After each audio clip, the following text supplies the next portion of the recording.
D'après les dernières recherches de Google, un ordinateur quantique pourrait casser Bitcoin en moins de 10 minutes. Ça, c'est les gros titres qu'on lit un peu partout ces derniers jours. 500 000 qubits, c'est la puissance qu'un ordinateur quantique devrait atteindre pour casser la cryptographie qui protège Bitcoin.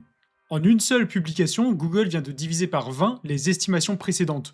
On parlait de millions de qubits avant, et maintenant on parle de moins d'un demi-million. Justin Drake, l'un des co-auteurs de l'étude, estime qu'il y a au moins 10% de chances qu'un ordinateur quantique soit capable de voler une clé privée Bitcoin d'ici 6 ans.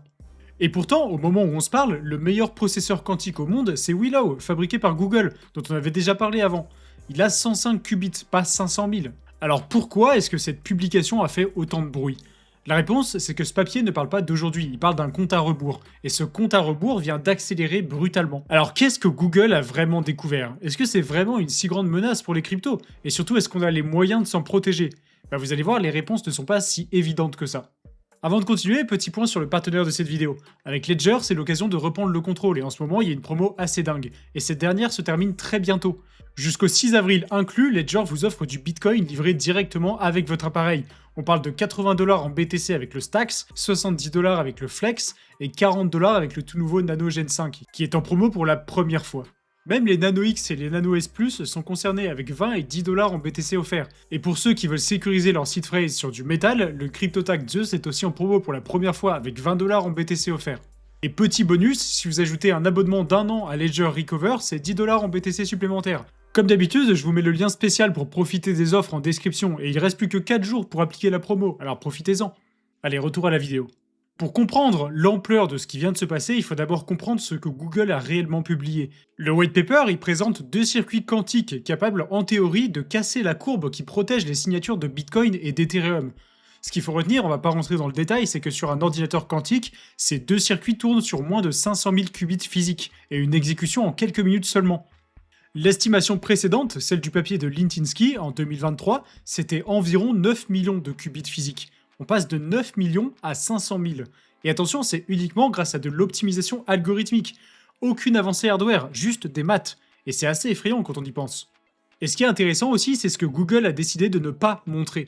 Pour la première fois dans l'histoire de la cryptanalyse quantique, les chercheurs n'ont pas publié les circuits. À la place, ils ont utilisé une preuve à divulgation nulle de connaissances.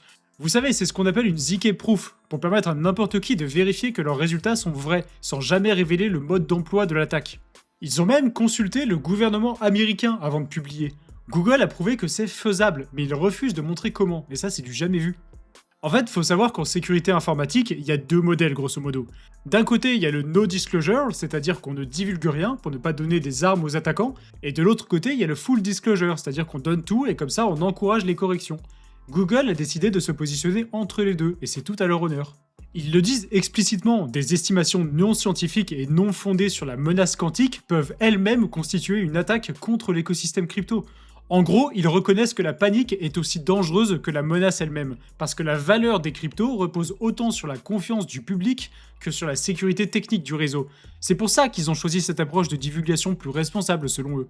Maintenant que vous avez compris ce que Google a découvert, il faut regarder concrètement comment un ordinateur quantique pourrait s'en prendre à vos cryptos. Et c'est là que ça devient vraiment flippant, parce que le papier identifie non pas un, mais 3 scénarios d'attaque distincts. La première attaque, et c'est sans doute la plus spectaculaire, c'est ce qu'on appelle l'attaque on-spend, en cours de transaction si vous voulez. Quand vous envoyez du Bitcoin, votre clé publique devient visible dans la même pool. En gros, quand vous faites une transaction Bitcoin, il y a une sorte de liste d'attente. Vous avez émis votre transaction et maintenant il faut qu'un mineur l'inclue dans un bloc. Et bien pendant ce laps de temps, la clé publique des utilisateurs, elle devient visible. Et selon le papier, un ordinateur quantique pourrait dériver votre clé privée en environ 9 minutes. Sauf que là, normalement, ça doit faire tilt dans votre esprit. Le temps moyen entre 2 blocs Bitcoin, c'est 10 minutes. Vous voyez le problème, hein, on est pile dans la fenêtre. Et avec plusieurs machines en parallèle, l'attaque devient quasi certaine. Avec une seule machine, la probabilité de réussir est déjà estimée à 41%. La deuxième, c'est l'attaque at rest, qui vise les wallets dormants. Et là, pas besoin de vitesse, les portefeuilles dont la clé publique est déjà exposée sur la blockchain, que ce soit à cause d'adresses réutilisées ou d'anciens formats, tout ça, ce sont des cibles permanentes. L'attaquant, il a tout son temps, des jours, des semaines, des mois s'il veut. Le papier, il estime qu'environ 6,9 millions de BTC sont vulnérables à ce type d'attaque, dont 1,7 million de coins datant de l'ère de Satoshi. Et pour Ethereum, c'est 20,5 millions d'Ethers qui sont exposés. On parle de centaines de milliards de dollars théoriquement à la merci d'une machine qui n'existe pas encore. Et enfin, le coup de grâce, c'est l'attaque on-setup. C'est la plus exotique, mais c'est aussi potentiellement la plus dévastatrice. Elle concerne spécifiquement Ethereum. Et oui, parce qu'en fait, le schéma KZG utilisé pour le Data Availability Sampling repose sur une cérémonie cryptographique unique. Et justement, cette cérémonie pourrait être compromise par un ordinateur quantique. Quoi, vous avez rien compris? Bon, en vrai, c'est un peu raide, mais je vais essayer de vulgariser ça correctement. En clair, pour faire fonctionner certaines de ces briques techniques, Ethereum a besoin de créer un secret mathématique partagé. C'est une sorte de cérémonie cryptographique. Des milliers de participants ont chacun apporté un morceau du puzzle pour générer ce secret, et ensuite chaque morceau individuel a été détruit. L'idée c'est que personne ne puisse reconstituer le secret complet. Sauf que, un ordinateur quantique, lui, il pourrait retrouver cette recette à partir de la clé elle-même, et s'en servir pour créer une backdoor permanente dans le système. Et là c'est pareil, d'après Google, un ordinateur quantique pourrait créer une sorte de porte dérobée au cœur même d'Ethereum. Bitcoin est immunisé a priori contre ce genre d'attaque, mais Ethereum dans l'état actuel des choses, non. Alors on a 3 portes d'entrée, 3 niveaux de gravité et des milliards de dollars à risque derrière chacune. Et face à cette menace, Bitcoin et Ethereum ne sont pas du tout dans la même situation. Pour Ethereum, la surface d'attaque elle est massive. Le papier identifie au moins 5 vecteurs d'attaque distincts rien que pour ce réseau. D'après eux, c'est plus de 100 milliards de dollars d'Ether qui sont à risque. Pour Bitcoin, c'est un peu différent. Le consensus Proof of Work n'est pas directement menacé par un ordinateur quantique. A priori, une attaque quantique viable sur le minage, c'est pas pour demain, et on parle de décennies, voire de siècles. Mais pour BTC, l'impact y serait d'abord économique. Un vol massif de BTC suivi d'une vente ferait mécaniquement s'effondrer le prix, sans compromettre le fonctionnement du réseau.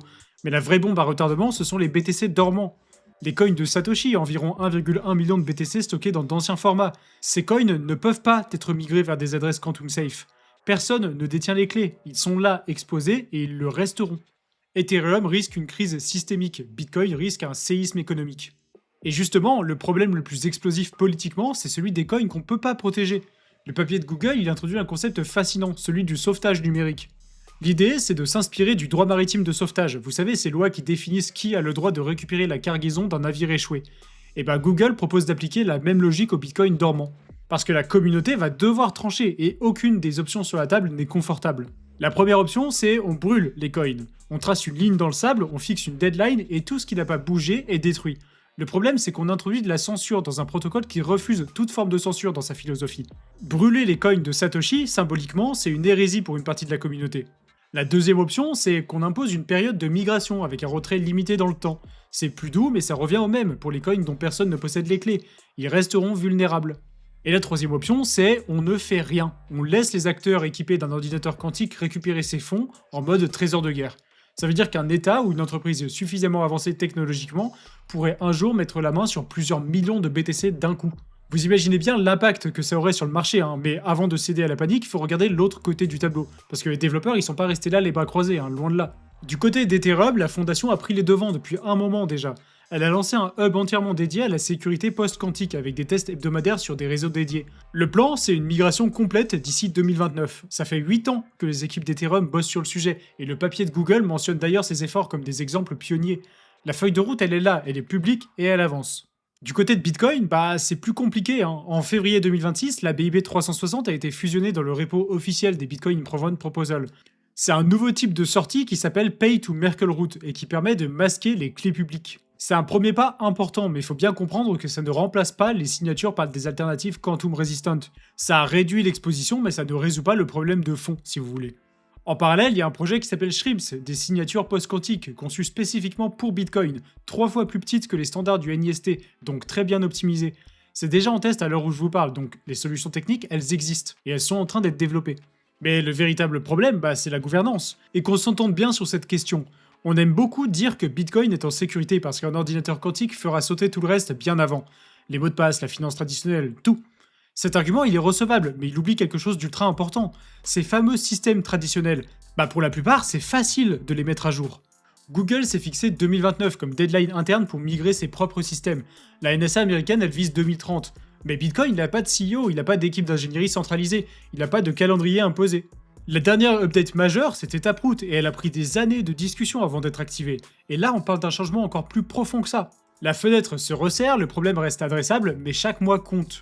Les solutions existent, la question c'est de savoir si elles arriveront à temps. Dans les 24 heures qui ont suivi la publication du papier de Google, les tokens dits Quantum Resistant ont explosé. Et ce mouvement, il date pas d'hier, hein. Charles Edwards, le fondateur de Capriol Investment, il estime que le risque quantique a déjà contribué au découplage de Bitcoin par rapport au marché action au second semestre 2025. Bitcoin est passé de 126 000 à 80 000 à peu près sur cette période, pendant que le SP500 continuait de monter. Et en face, Zcash a fait un rallye de 1200%, atteignant 744 $. Le marché avait déjà commencé à se positionner bien avant ce papier. Et le détail le plus révélateur, c'est la réaction de Bitcoin lui-même le jour de l'annonce. À peine 2,6% de hausse, autour de 68 300 $. Il n'y a pas eu de panique, il n'y a pas eu de sell-off. Le marché fait clairement la différence entre une menace théorique à moyen terme et un danger immédiat. Le marché ne panique pas, il se repositionne. Maintenant, il y a un angle qu'on peut pas ignorer dans cette histoire, c'est la question du messager. L'un des co-auteurs de ce papier, je vous en ai parlé au tout début de la vidéo, c'est Justin Drake. Sur X, il se présente comme Bitcoin Security Researcher. Sauf que Drake, et tout le monde le sait, il est connu pour ça, c'est un chercheur payé par l'Ethereum Foundation. C'est l'un des architectes clés du protocole de Vitalik Buterin. Et ça, dans la communauté Bitcoin, ça a fait bondir pas mal de monde. Parce que quand on regarde son historique, il a jamais été un grand fan de Bitcoin, il a toujours milité pour aller dans le sens d'Ethereum. Pour lui, Bitcoin c'est l'idée et Ethereum c'est l'exécution. Et l'Ethereum Foundation a lancé son portail de sécurité post-quantique dont je vous parlais tout à l'heure une semaine avant la publication du papier. Drake il co-signe l'alerte et son employeur il a déjà la solution qui est toute prête. C'est comme si le pompier arrivait avec la lance à incendie avant même que quelqu'un ait senti la fumée. Alors est-ce que c'est un complot Google Ethereum pour déstabiliser Bitcoin? Bah probablement pas. Les maths du papier, elles sont solides, validées par des experts indépendants, et la menace quantique, elle est bien réelle, quel que soit le messager. Mais ça veut pas dire qu'il faut être naïf. La science est peut-être neutre, mais ceux qui la communiquent ne le sont pas toujours. Alors maintenant, prenons un peu de recul, parce que oui, ce papier de Google est important. Oui, les chiffres sont impressionnants, mais il faut quand même remettre les choses dans leur contexte. C'est un peu dur d'avoir des chiffres exacts, parce que la recherche va vite, et aussi qu'on parle de choses très différentes à chaque fois. Pour le moment, la puce quantique la plus prometteuse, c'est Willow de Google, avec 100 centaines de qubits. Il y a des systèmes qui fonctionnent avec quelques milliers de qubits a priori, mais au prix d'une stabilité et d'une cohérence très difficiles à maintenir, rendant le tout à peu près inutilisable. En face, l'attaque décrite par Google nécessite 500 000 qubits physiques, stables, corrigés, capables de maintenir des calculs pendant plusieurs minutes. Et c'est pas qu'un problème de quantité, c'est un problème d'ingénierie fondamentale que personne pour le moment n'a résolu. Empiler des qubits, ça suffit pas, il faut les faire fonctionner ensemble de manière stable, suffisamment longtemps pour exécuter un calcul utile. On en est très loin, et ce que Google a optimisé, c'est l'algorithme, pas la machine. C'est comme si quelqu'un vous disait qu'il a enfin trouvé un itinéraire plus court pour aller sur Mars. Bah c'est super, mais on n'a toujours pas la fusée. Faut aussi reconnaître que la communauté Bitcoin a toujours su s'adapter quand c'était nécessaire. Segwit, Taproot, ces mises à jour ont pris du temps, oui, mais elles ont fini par arriver. Et cette fois, la pression est bien plus forte. Le signal envoyé par Google, c'est pas uniquement du FUD, c'est un avertissement. Et paradoxalement, c'est peut-être exactement ce dont la communauté avait besoin pour accélérer. Le futur s'annonce mouvementé pour l'invention de Satoshi Nakamoto. La menace quantique n'est plus un sujet de science-fiction, c'est un paramètre que le marché intègre activement dans ses prix. Et la question, c'est plus de savoir est-ce que le quantique c'est une menace pour Bitcoin, mais est-ce que Bitcoin pourra se mettre à jour assez vite? Les prochaines années vont être absolument décisives et croyez bien qu'on va suivre tout ça de près. Et pour ça, rien de tel que rejoindre notre canal Telegram d'actualité. On traite toute l'actu crypto, on vous transmet tout ça en condensé et en direct. Ça fait gagner un temps monstre et évidemment c'est totalement gratuit, alors rejoignez-nous. Allez aussi jeter un œil aux offres de Ledger, le partenaire de cette vidéo. La promo se termine vite, alors profitez-en. Et pensez aussi à aller voir du côté de Steady Lads. Kara analyse le marché crypto toutes les semaines et si le trading vous intéresse, il y a de quoi faire. Comme d'habitude, je vous mets tous les liens en description. Si la vidéo vous a plu, évidemment, laissez un like et abonnez-vous. Ça aussi, ça nous aide beaucoup et ça vous permettra de ne rien louper. Dites-moi en commentaire ce que vous pensez de cette menace quantique. Est-ce que pour vous, Bitcoin arrivera à se mettre à jour à temps ou est-ce qu'Ethereum a un coup d'avance? Dites-moi aussi si vous avez des idées de sujets pour de prochaines vidéos. Et d'ici là, on se dit à la prochaine. Bye.